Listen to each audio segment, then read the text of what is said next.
Okay, so this evening our presenter is Craig Banister, and his talk tonight is entitled Arrowheads Everywhere, the Colorado Projectile Point Database. So thank you, Craig, for joining us this evening. A brief overview of Craig's work. In 2018, the Coal Creek Research Inc., CCR, with Neil and Terry Hauser, created and began the development of a Colorado projectile point database. Database of high resolution scanned images of projectile points from both curated sites and private collections throughout the state of Colorado. The scanned images and their accompanying information are freely accessible to researchers. A registered user can search for projectile point by lat long, grid number, site number, shape, or material. And an image is provided for each projectile point, as well as its data. All are downloadable as a CSV file. The material color, serration, shape, completeness, weight, thickness, basal grinding, very thorough.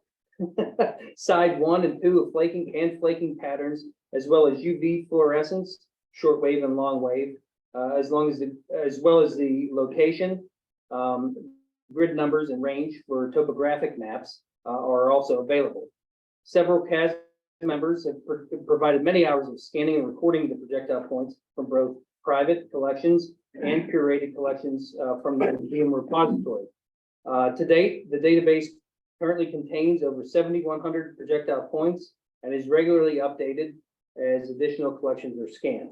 So this is going to be a great talk, something that should be really interesting to both professional and avocational archaeologists. So Craig, we appreciate it.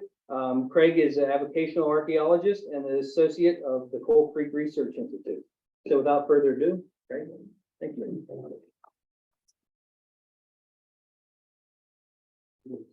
Yeah, that's perfect. All right, let's see. All right, hello everybody. I'm Craig Banister. I recognize a lot of you. I used to be a member of a Denver chapter of CAS, for many years, and I was on the board of directors here too during that time. And then I got so busy with all these other projects that I didn't have time, so I let CAS be off in good hands in another direction while I did these other projects here. So anyway, as Craig said, in 2018, Neil Hauser got the idea for creating a projectile point database for the state of Colorado. And he grew up in Montrose and knows all the people out there. And of course, there's collections, that he's aware of. And he collected arrowheads as a kid. In fact, the number 2 site in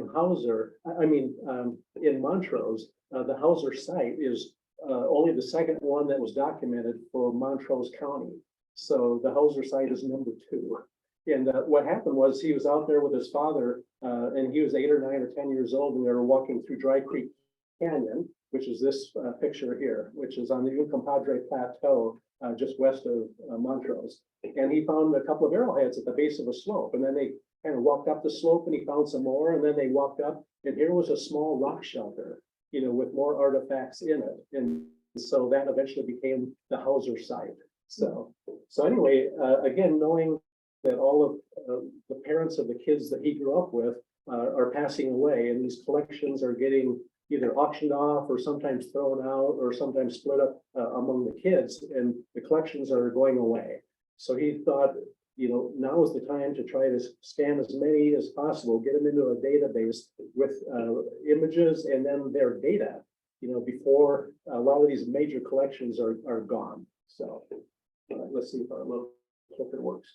Fantastic. So, all right. So what is the Colorado Projectile Point Project? So it provides publicly accessible online images of points from Colorado. They're high resolution images and the data associated with it. And Craig mentioned a lot of the data like shape, material, and so forth. This is the internet address for this database. The information available on each point, the Smithsonian site number and museum. So these are primarily for the excavated collections, that are done through CRM companies, through museums like DMNS, but universities do a lot of excavations and so forth. So the information, we have the shape of the point or type, which is the common word archaeologists will use, corner notch, side notch, the completeness we measure the weight, we do the maximum thickness. We don't do the other dimensions because you can get that from the image. There's software out there where you can, touch the top and touch the bottom, and then they'll tell you what the length is. So we just do weight and thickness because you can't get those from the picture. Acceleration flaking pattern, UV light, the grid number. So what we did was divide up the state. We used the 7.5 minute topographic maps, of which there's 1,760 full maps within the state of Colorado. And then along the west edge, there's half, and there's 32 that are half. And then on the east edge, there's 32 that are half. But we just combine those halves, into the full ones on those two edges. So basically we have grids 1 through 1,760, starting in the upper northwest corner and then ending down in the southeast corner. And so if you know the grid number of an area that you want to look for arrowheads, you can type in that grid number, and we have different ways for you to find that on the website. So why the Colorado Projectile Point Project? So make projectile points and collections from private and museums more easily accessible to those interested in exploring and learning about the prehistory of Colorado using these points. So I was talking to a couple people earlier when we had the dinner beforehand. A lot of excavations will maybe have 5 or 10 or 15 or 30, projectile points. And so when they write up the report, you maybe can look at the next site over and a site nearby, and maybe there's 5 or 10 there or 10 or 15 here. So you're working with a small data set, and you're trying to maybe figure out mobility patterns or material use, non-local versus local and so forth. But if you have large numbers, like say 1 or 2,000, the data on that point's within, 10 or 15 miles of the site that you're working on. That's going to be a huge statistical thing. You're going to get some, much better results and research and analysis out of a larger data set. So, what some questions are like, what are all the styles of points found in an area? How do the point styles and frequencies of occurrence change from one area to another? What are the dominant materials? What are the non-local materials? For example, elevates coming up from Texas and Oklahoma. Flat top, of course, is up by Sterling, and then, it's in a wide area. Windy Ridge quartzite appears on the eastern plains here from south of Steamboat Springs. We also have Tiger Chert, which is up in the Craig area in Meeker in northwest Colorado. That appears out here on the eastern plains. So some of these materials that are only in one location have traveled a long distance. And so our database, will help put that picture together. So more projectile points exist in private collections than they do in excavated sites and museums by far. So we want to learn as much as we can from privately collected points. And again, we talked about this before. Once the collectors have passed on, the information, and sometimes the points are lost. So we want to get as much of, the old time collectors from the 30s, 40s, 50s, and 60s, into our database as possible. The museum ones, we kind of put those as secondary because the museum, hopefully is going to be around for a long time. So yeah, our priority is private collectors. And then finding specific projectile point shapes of interest is often hard to do because sometimes in the report, they don't tell you where the artifacts are being housed. So let's say they gave them to a repository, whether it's a university or a museum or a county repository or a state repository. Often that information is not in the documents. So it's like, where does this collection exist? Like Franktown Cave out in Douglas County. Well, I think, that one's at DU, but let's say that that's not documented anywhere. So now you're going to spend a lot of time looking for Franktown Cave and then finding out, oh yes, DU, and then contacting them. With our website, you can go in 2 or 3 minutes, you can have thousands of arrowheads and their data from multiple museums and private collections from around the state in just 1 or 2 minutes from doing a search, which will save weeks or months of time if you had to go around, and do it in person. All right, so the scanning setup, basically what I have is, my laptop, and then I have a scanner. And so what we do is we put the arrowheads, projectile points on a flatbed, and with little labels, so each one has a unique number. And then we scan, I usually scan black, I'll put a black background down and scan the side, and then I'll put a white background down. And that's because when we flip them out, if it's a white point, like white chert or chalcedony, they show up better on a black background. And then, darker colored ones, like obsidian, that obviously they show up better on a white background. So we do actually 4 scans, side 1 black and white, and then side 2 black and white. And then we pick out the best images to put on the database. So yeah, so this is the typical setup. This is the Wheat Ridge Historical Society building up in Wheat Ridge here. And they had a collection from Samuel Johnson, who was a judge in that area. And he had several hundred points, but they ended up with only about 50 or 60 of them. And about 30 of those were from Colorado, and they had a location. So I was able to scan those. So I did this past spring. And Deb Bullock, who is one of the members of Denver chapter, was the one that helped me, told me about this collection because she's a member of the Wheat Ridge Historical Society. And then she helped me with the scanning too. So that was nice. So this is the setup. And typically, a collector will have Riker boxes, either mounted or unmounted, the private collectors typically. And so we just get everything all set up and just work through them.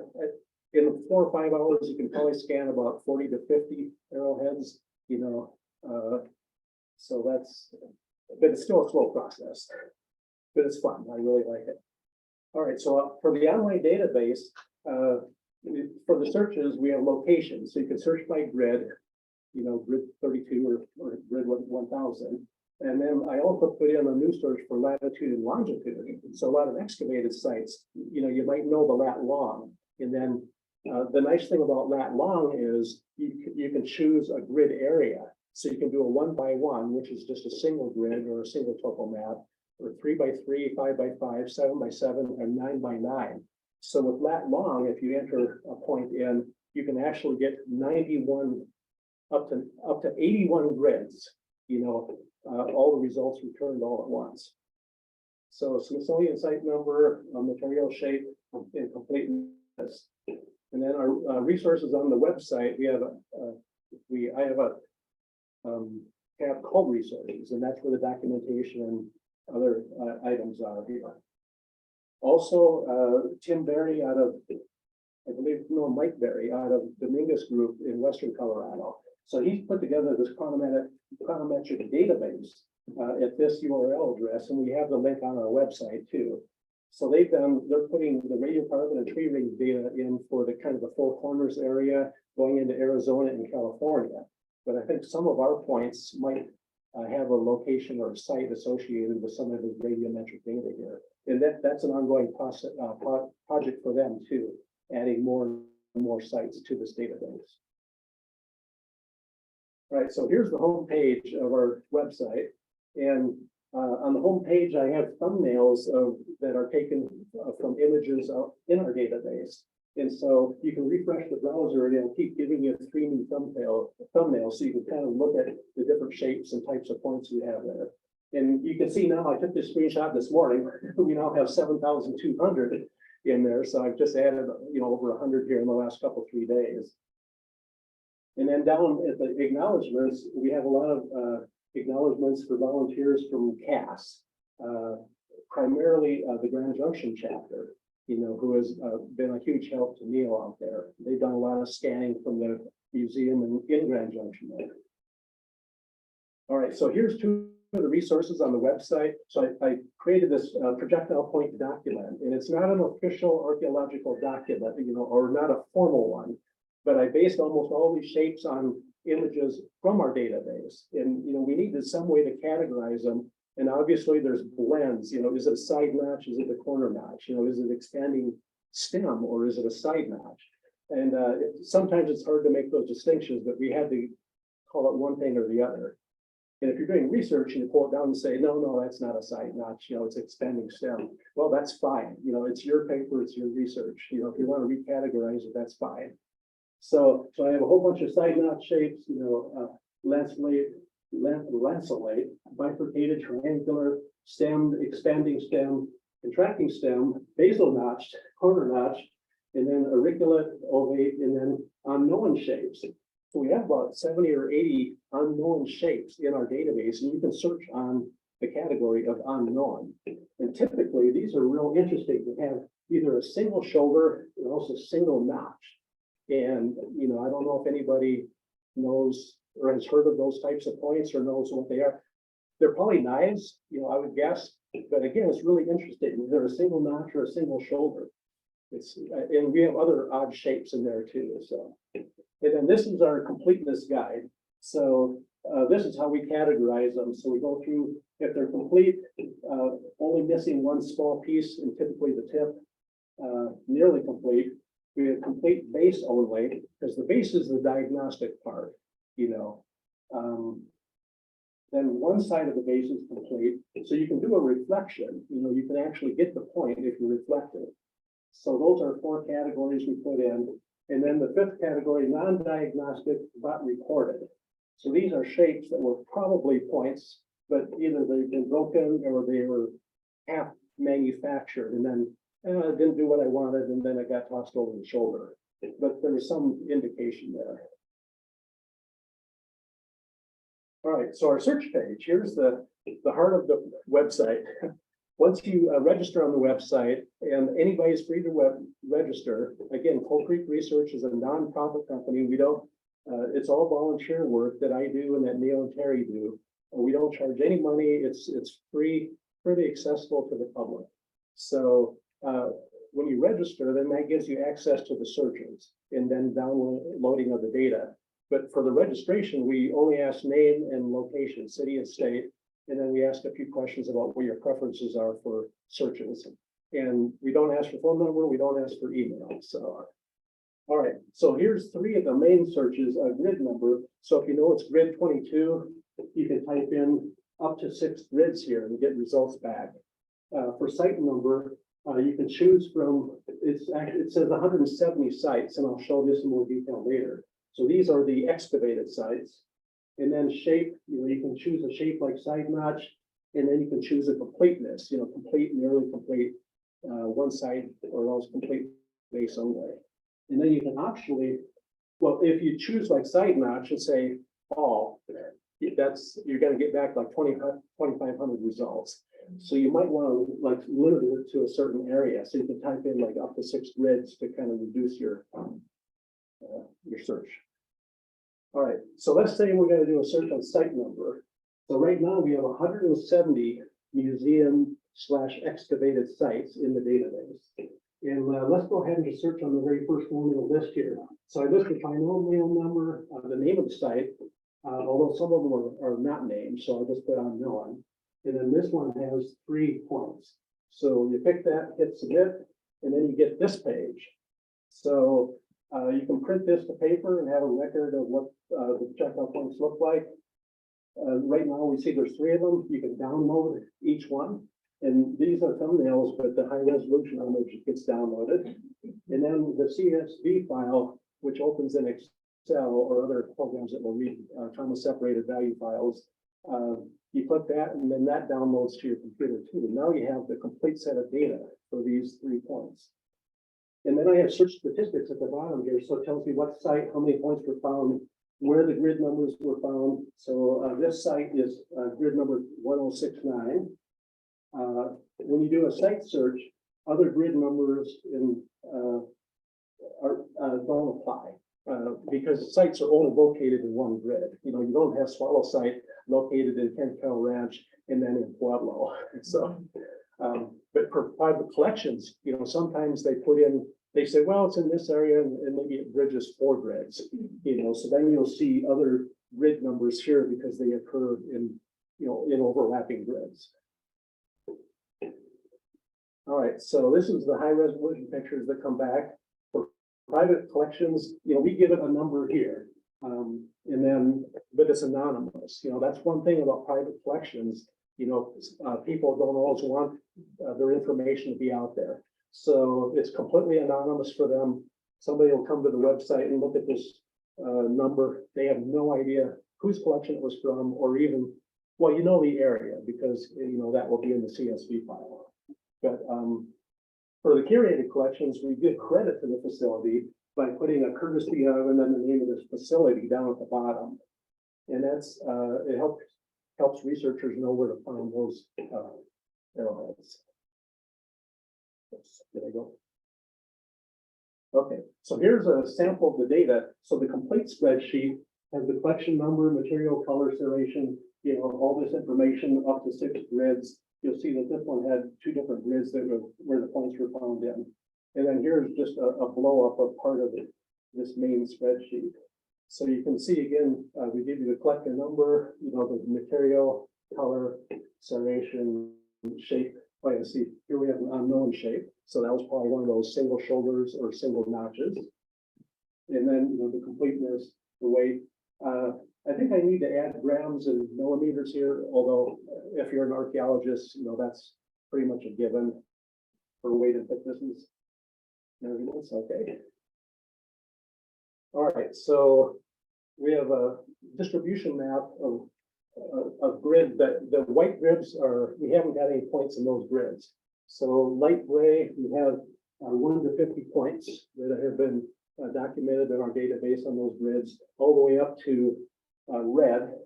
And I don't know if anybody wants to guess where red is. So Denver's up here, Littleton is here, and Ken Carroll is here. So we have 2 Ken Carroll sites in here. Falcon, I think, which has about 211 points, and then Swallow, I think, which is about 240 or 50. So that's why, that area is got the highest number right now. And of course, the second highest number this is the Montrose Delta area, where Neil lives and where he knows all the collectors and we're doing a lot of scanning. But we do have collections down from the Cortez area too, like the Willis Ruin from Bill Bradley. All right, so criteria for private collections, only those points found in Colorado. A lot of collectors have collected in other states too. They have to be mounted in frames or preferably unmounted. Any number of points with at least half the element available, and we saw that picture earlier. They have to be able to provide locations where the points are found. And again, at the minimum, a 7.5 minute topo, which is about 7 miles by 7 miles. So of course, almost every topo in the state has a combination of private land and public land. And of course, it used to be legal to collect on public land, but it's not anymore. But a lot of these collections were get picked up on public land before the law came into effect. So they can pick out a topo, and there's usually a combination of public and private land there. So again, we're not giving anything away that's going to scare away the private collector. So yeah, the name of the collector is not recorded. All right, so questions to explore using the database: frequency and distribution of material. Where might a particular material be coming from? Frequency and distribution of point type related to movement of and territories of the people. Are next sites similar within a site, grid number, or region? Dart versus arrowhead versus spear. Okay, so let's work our ways through a sample investigation. So again, anybody is free, to access the database, download the information, and then do some investigation, whether it's small or large. So let's say we're going to do this one. How are distribution of point shapes and material use, so shape and material, different between selected areas? So we're going to do 3 areas: Ken Carroll, the Yukon Padre Plateau, which is basically the Montrose area, and then Cortez down here. And those are indicated by the 3 yellow. All right. So basically, we have the Colorado Plateau and all the things that are going on in southwest Colorado. And then we have the eastern slope here. So we're going to make some basic comparisons. All right. So for shapes, what we have is from if there's 1 to 10% that's yellow, and if there's more than 50% of that shape, then it's red. So if we look here on corner notch, we'll see that Falcon site has 57% that are corner notch at Falcon. And Swallow site, which is just a short distance away, has 38%. In Cortez, side notched. Two sites there, one has 71% side notch and one has 67% side notch. So we're already seeing a difference on the east slope. Two of our biggest sites, have corner notch. And then on the west slope, some huge sites out there in the Cortez area have side notch as the primary shape. Okay, so now we're getting into kind of that heavy duty computer stuff and analysis and research. So this is called a dendrogram. It can be created using the Python program, and they have a lot of routines for cluster analysis. So this is just one type of cluster analysis that we can use. So again, the closer the brackets are to the bottom, the more similar the groups are, is how these things work. So these are the two Cortez sites where the green is, and then it's the closest to the bottom. So it's saying those two have the most in common. And you kind of expect that. They're just a short distance apart in the Cortez area. So in this area, we have these sites over in the Montrose area. They seem to be pretty close together in terms of the shape, corner notch, side notch, etc. And then if you go up to the next level, here you have Swallow site 5JF321, which shares some similarity with these two sites in Montrose area. And then if you come over here, these are the two other sites in the Montrose area, and then they all kind of share together. And then you have an excavated site in the Montrose area sharing some commonalities with the Falcon site. So you have kind of Montrose and Swallow, and then you have Montrose and Falcon. And I mean, these two sites here in Tencaro are just, a mile apart. And then you have Cortez, which is just off by itself. So everything is dissimilar if it's green on the left or else red on the right. So the green on the left goes up above one. It shares nothing in common with all these others, which are the Ucayali Plateau and then the Tencaro stuff. Okay, so now let's go to material use. So now we're into silicified sandstone. If you look at the plateau, there's a lot of silicified sandstone out there, which goes by other names, quartzite in the archaeology world, and then also orthoquartzite, which are terms that can be used by a geologist. I prefer the term silicified sandstone because that's the average person knows or can figure out what that is. If you hear the word orthoquartzite, you have to look that up. So, but you'll see orthoquartzite a lot in archaeology documents. So here we have silicified sandstone, quite a lot on the plateau. And we don't have a whole lot on the Cortez. Okay, so let's move to the next one here. Oops. Nice. Okay, so here we have material use. And again, the groups on the left are dissimilar to the groups on the right. And then the closer to the bottom, the more similar they are. The more they go up, the less similar they are. So here we have all the Montrose sites, the Ucayali Plateau. They're all kind of grouped together for material. And there's a lot of silicified sandstone on the plateau. And then we have a Swallow site in Falcon. Luckily, they're kind of grouped together here. You would expect that because there's a lot of chert and petrified wood out here on the plains, and those are, excuse me, in Chalcedony, those are the primary ones for those two sites. But they also share some commonalities with 3 sites in the Montrose area. So that's quite interesting. All right, what can you do? Encourage people that have or might have collections, to share their collection with this database. So they can contact myself or Neil or Terry. The database needs more projectile points from all areas, but in particularly all the white blanks in that distribution grid. So we have 181 grids that have points in them right now. And there's 1,760 grids total. So there's certain areas, the San Luis Valley, the Lamar, Trinidad area, North Park, Middle Park, and so forth, that we would really like to get bigger groups of points for. So you can use the database to explore your own questions. You can publish the results in Southwestern Lore. Neil and Terry are working with volunteers recording collections in western Colorado, and then I typically work with volunteers that record collections in eastern Colorado. So again, contact me or Neil or Terry, if you know that are aware of people who are willing to have their collections scanned, and hopefully the private collectors, if you know uncles, relatives, nieces, whatever. If you know anybody that has access to a private collection and has one, and if you contact them and they might be willing to add their information to the database, that would be great. All right, so frequently asked questions.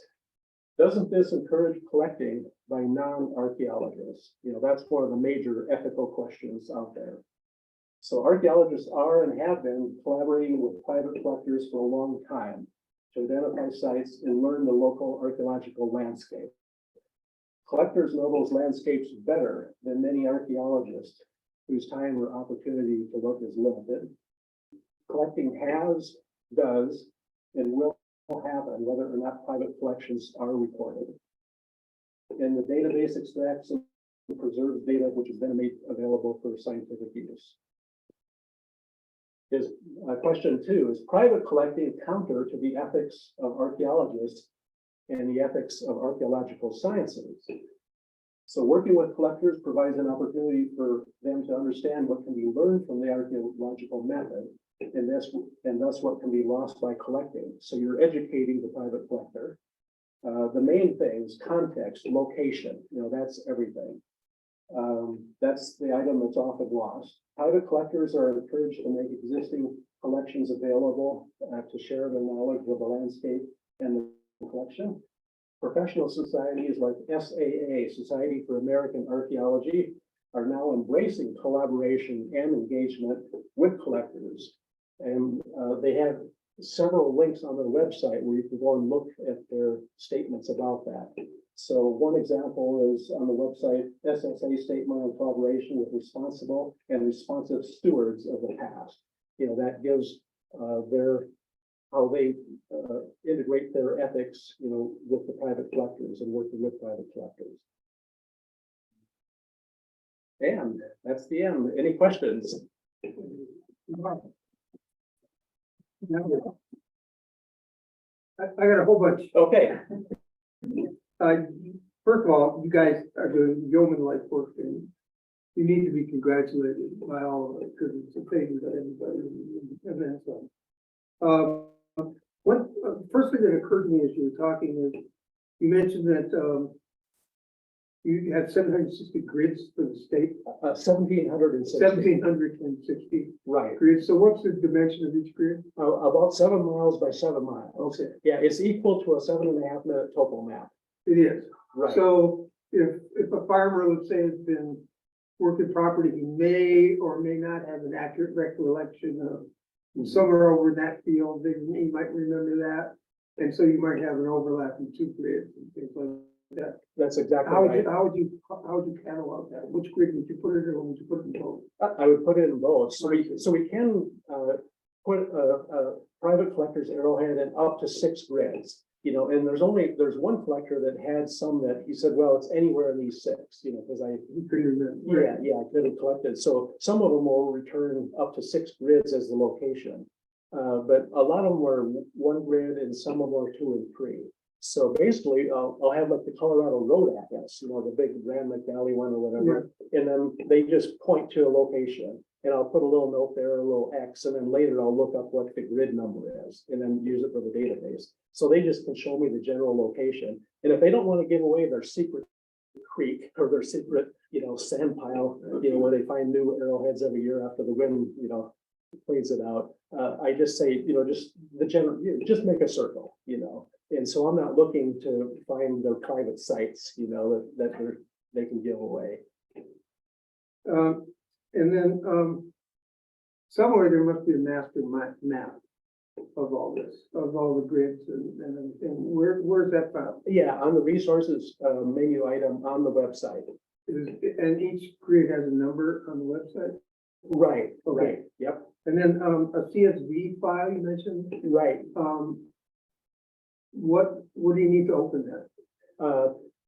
So CSV stands for comma separated value. It's really like a generic, it's like Notepad and Windows. It's just a generic way to store data, in an Excel type format. So you have rows and columns. So most programs, there's a lot of programs that will open up a CSV file. Obviously Excel is the most common one and one out there, but Microsoft has Excel on the Mac too. And I think the Mac spreadsheet, I think they call it numbers on the Mac, that will open up a CSV. So yeah, it's really a generic format that a lot of programs will open up.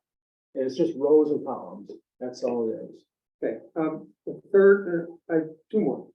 Third one is, your shape description, the kind of notching it has and so forth. It seems to me that underlying that breakdown, the way you've done it, is that a major variable that you're looking for is where are these different shapes located, right? Is what you're trying to figure out. Do different locations share particular styles? And that's location, that's spatial stuff. Well, how do you deal with temporal variation? Right, so temporal, you really need the carbon 14 or the radiocarbon date. So for private collections, which are typically picked up on the surface, there is no radiocarbon or dating information. You basically look at the shape, and if it's a lance, then it's probably enlarged, it's probably, a spear point. If it's moderate, intermediate size, corner notch or side notch, then it's probably an atlatl. If it's small, then it's probably bow and arrow. So you can kind of get a real general feel for the three time periods by looking at the size and the shape. So we don't classify any of this stuff on the database. We just give everybody the raw data, and it's up to you to go ahead and classify and use the data however you want. Because we didn't want to put our predispositions on the, calling, well, clearly I'm doing it. I'm looking at it and saying, well, okay, this could be a corner notch, but it's probably a side notch. It has more characteristics of a side notch, so I'm going to call it a side notch in our database. But you may download it and say, no, it's really a corner notch, and that's fine. But we had to give it some category so that so the searches can happen. I see. And then finally, my last question is, you said you were doing your scans in black and white? No, with a black background or a white background. Oh, Yeah, background. right, yeah. Oh, So all the scans are in color, as you see here. But in order, when we have a whole bunch of arrowheads or projectile points on the scanning bed, we'll have different colors, white ones and dark ones and, in the medium colors. So we use either a black background or a white background so we can get the best representation for the image. Thank you. You're That's great. Thanks. John? I have a question kind of trailing off of his. Have you guys done any like 3D modeling of any of these? Yeah. And like through photogrammetry or LiDAR, and is that even possible for you to put up on the website so you can get like some really great interesting views? Yeah, that would be ideal, wouldn't it, to have a 3D representation? And we thought about that. This lab has 3D capability, and I'll be volunteering at this lab starting at the end of next week, and then be here for 1 day a week, helping curation here. But I already talked to Sean, and he said, yeah, we have a 3D scanner here.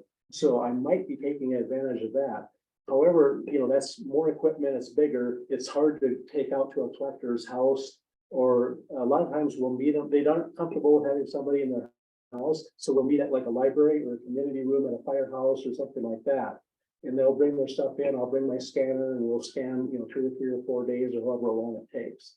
So we have all these options available to make it as comfortable as possible for the private collector.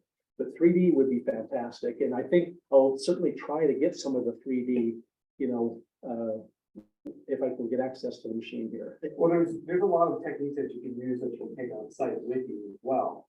So just having like a regular still photo camera. Okay.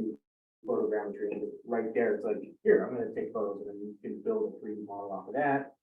Okay. Or even like a lot of new modern, like the new modern iPhone, you can do a LiDAR scan and literally scan it right there on your phone and create a 3D model based on that. And they've got really great portable, cheap LiDAR scanners out there as well for $300-400. Okay. And so, you know, and that could be easily taken out to a site and scanned. Right, yeah, I didn't realize it was so portable. I haven't looked into the 3D part because we're so heavily focused on the 2D.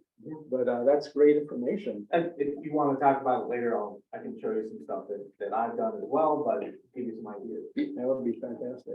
Great, yeah.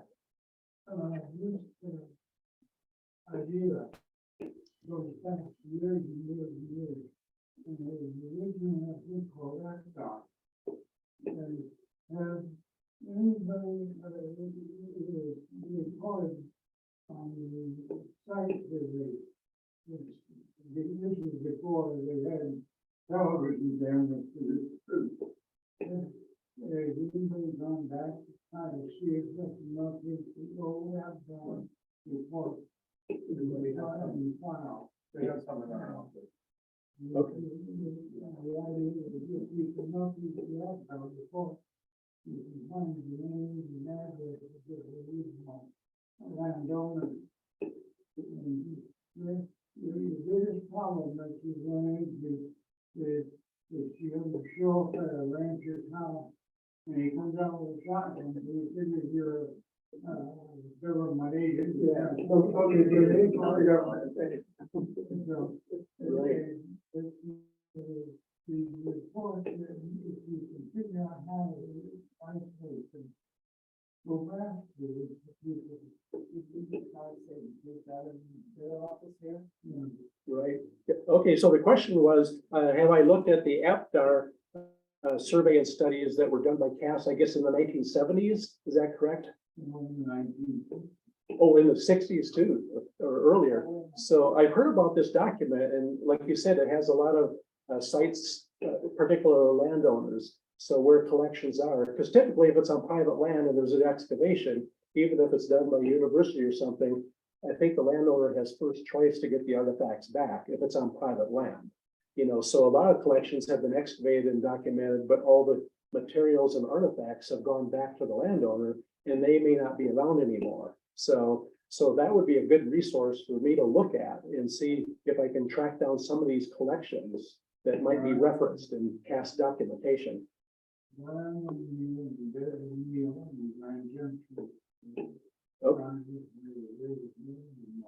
Okay.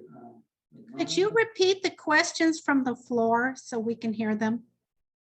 Okay, right. So so the question was, have I looked at the APDAR survey book that Cass did back in the 60s and 70s, because it would have documentation of landowner locations and names of landowners that have collections. And I have not personally seen that document, but apparently it exists or someplace. And I think The manual and instruction. okay, yeah, it sounds like History Colorado probably has a copy of that. So I'll certainly be looking at this APDAR document. APPDAR is the acronym, and I don't know what that exactly stands for. The acronym, do you recall offhand? Okay, right, okay.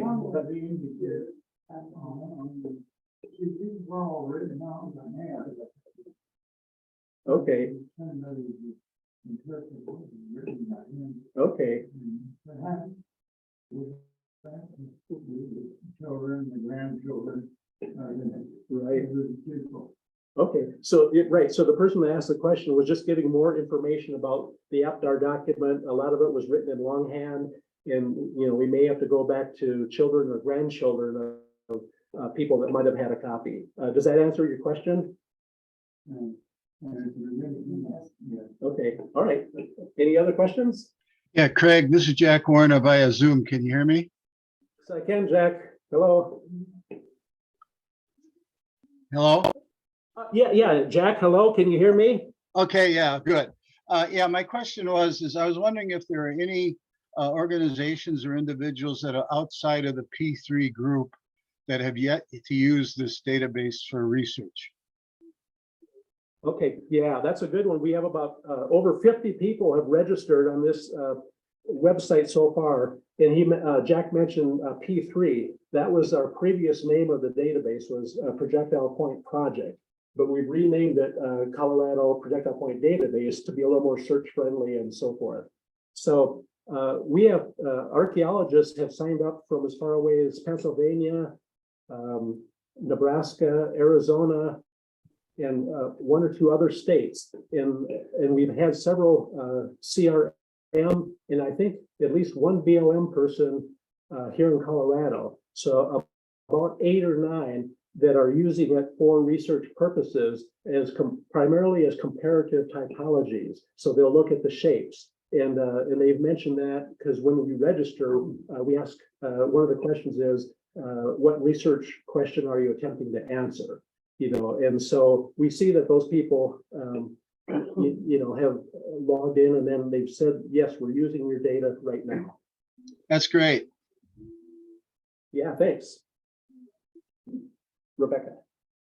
I have a couple things. So first, just to jump off, like, so if you do come into the lab, yes, we have the 3D scanner, but we also have some tablets that we put together, some of those apps that can do the scanning as well. So if you want to test, the thing to consider is that, you know, the $300 to $400 LiDAR scan on an iPhone is very different quality than like the little Polycan app that I have on the tablet. So it's sort of a give and take in terms of like accessibility and looking forward to working with you on that. That'll be really cool. Excellent. Okay. The other thing is, so explain to me the process for creating like that in the 2D image there, because you do the scans but that scale you superimpose after you flip it, right? Right. Yeah, I'll walk you through that. So, right. So Rebecca asked 2 questions. Well, actually, the first one was just a statement saying that she'll be happy to work with me here in the lab to do some techniques with 3D scanning, whether it's an iPhone or a tablet or whatever. And Rebecca is the assistant state archaeologist, so I'll be working with her on that.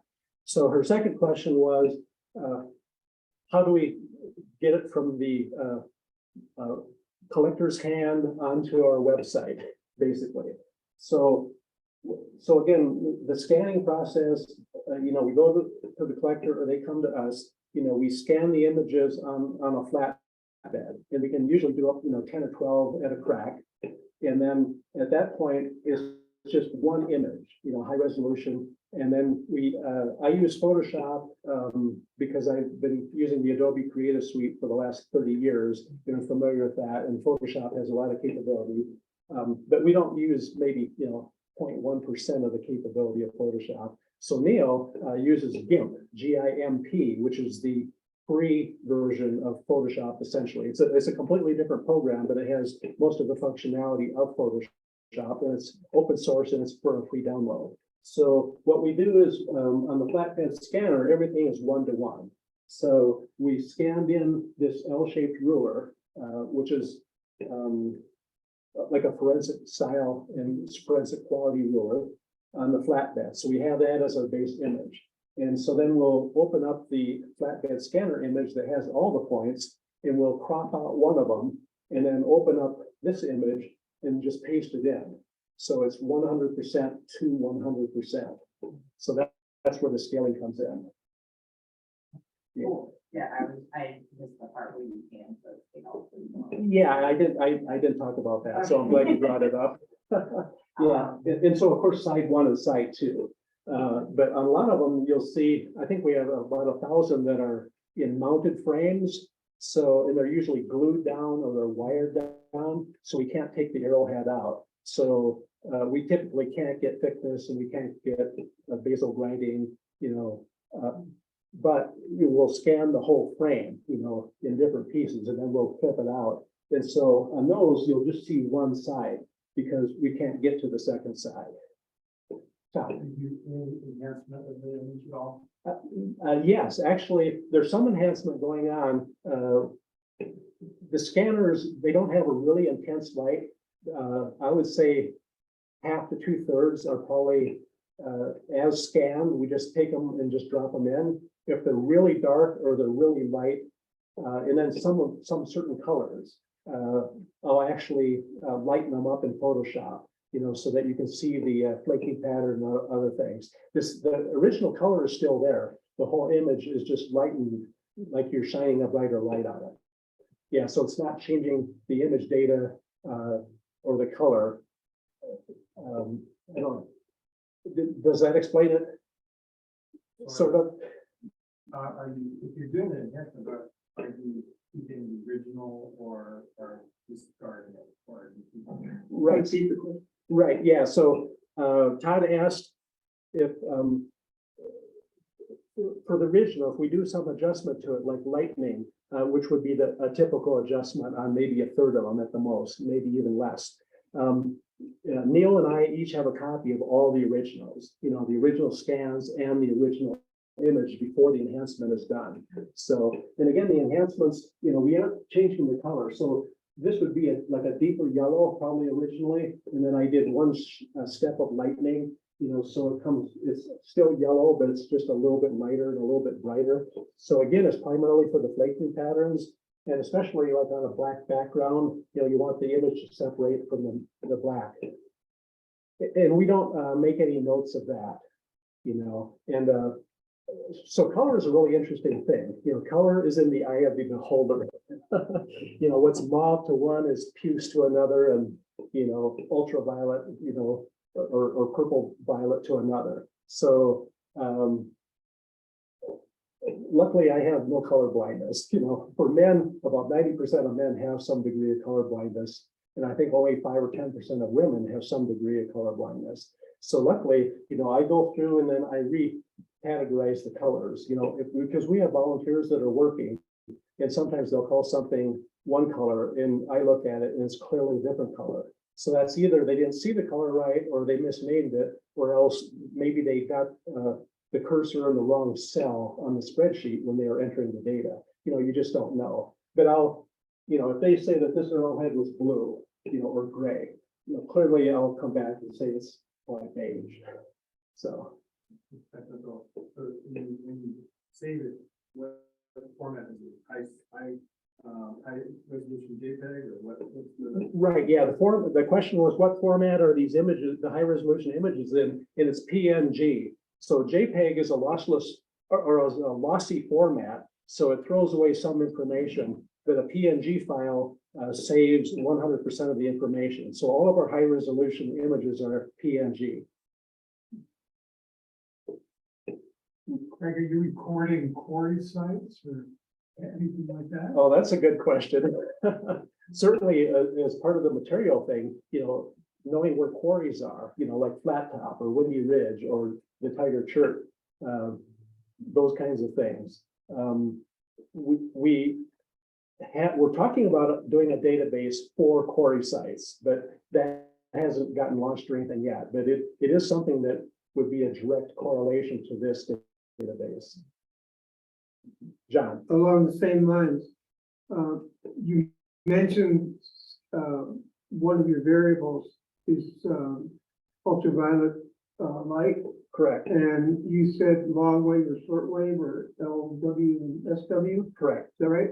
Can you just take a minute and explain why you do both? Right. And what tells you?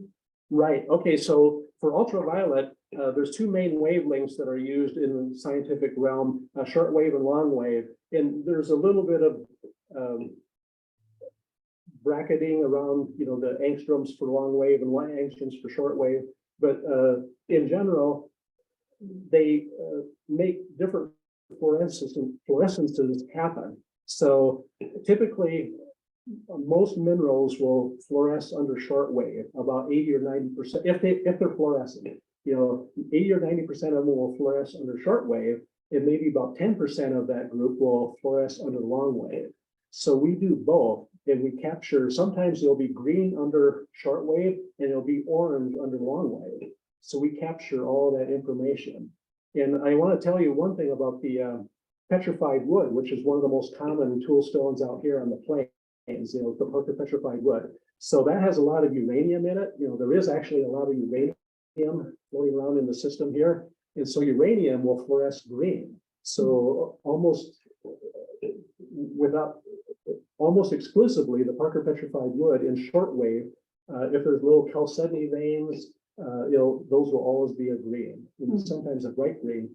And there are chalcedonies which will really glow brightly. I've had chalcedonies which had glowed so bright green, it looked like it had internal lighting, like it was a Christmas bulb. I mean, it was just unbelievable how much it glowed in shortwave. So again, out on the eastern plains here, the green is primarily the uranium ion. Orange is typically the calcium ion. Thank you. You're welcome. Any other questions? All right, Rebecca has one more. Yeah, so I wanted to know, because you have changed the name of the database and done a couple things differently since the original iteration of the project. Congratulations on getting support to move the data to another location, but what's the next step? What's that next gonna look like?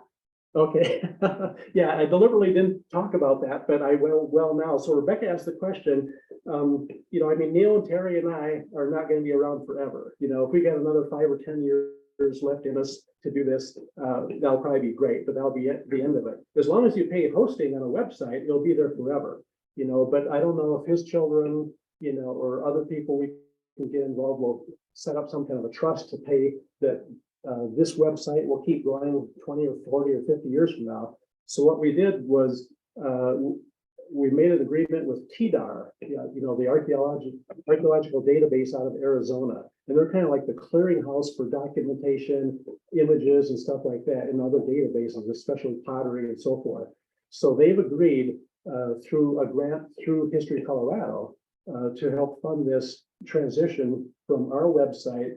They're going to basically duplicate our website on TDAR, so in the next few months, we'll be working with them. They have a different programming language. I use PHP here for the background and they use Java. So they'll have to rewrite all my 2,000 or 3,000 lines of programming code at their end. But that's what the grant is for. And then we're going to move over 7,000 images, about 6 months from now. And so after that point, our database in TDAR will be going equally.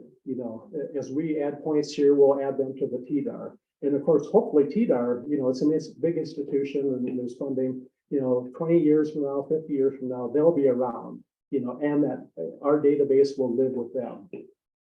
So the user information you're not gonna have, that doesn't translate over, it's just the code and the pictures, right? Right, so the searchabilities that you can do here, and then the information that you get back, the high resolution image, and then the CSV data, all of that will be equally available through TDAR. Oh, right, no, I knew that, but I was saying, you remember you were talking about, you have people from 5 different states coming, and you ask them what their research questions, and stuff, that information doesn't even translate, right? No, yeah, the user database, they would have to log in under a new username and register through TDAR. Right, yeah, we're not transferring any of the information. Okay, yeah. All right, yeah, so the question was, the user information that is being registered through our website, is it going to be transferred over to the TDAR website when they do a reflection of our database? And the answer is no. All right, that looks good. Well, thank you, everybody. Well done. Thank you.